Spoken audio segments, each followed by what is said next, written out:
ભગવાન દ્વારકાધીશને ચિંતા થઈ, એમને ભગવાન સુખદેવજીને મનોમન પ્રાર્થના કરી કે જાઓ બરાબર જમીન ખેડીને ક્ષેત્ર તૈયાર છે અને એક ક્ષેત્રમાં જો ખરેખર જ્ઞાનના બીજ વાવવામાં આવશે ને તો ગુરુ અને શિષ્ય બેયનું નામ અમર થઈ જશે, એટલે તમે જાઓ પ્રેરણા કરી અને ભગવાન સુખદેવજી મહારાજ અવધૂત અવસ્થા, જ્યાં નહીં કોઈ મારું નહીં તારું નહીં માન નહીં અપમાન, અધિકારીની શોધમાં જે ઈશ્વરે જેને અંગુલ્ય નિર્દેશ કરેલો એ દિશામાં વધતા વધતા ભગવાન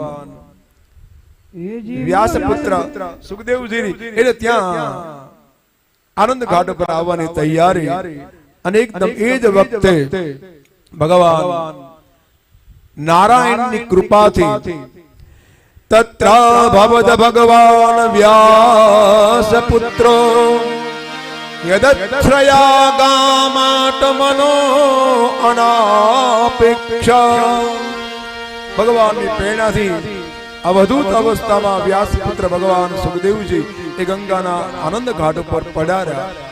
એકદમ પરીક્ષિત મહારાજે જય જયકાર કર્યો, બોલો સુખદેવજી મહારાજ કી જય.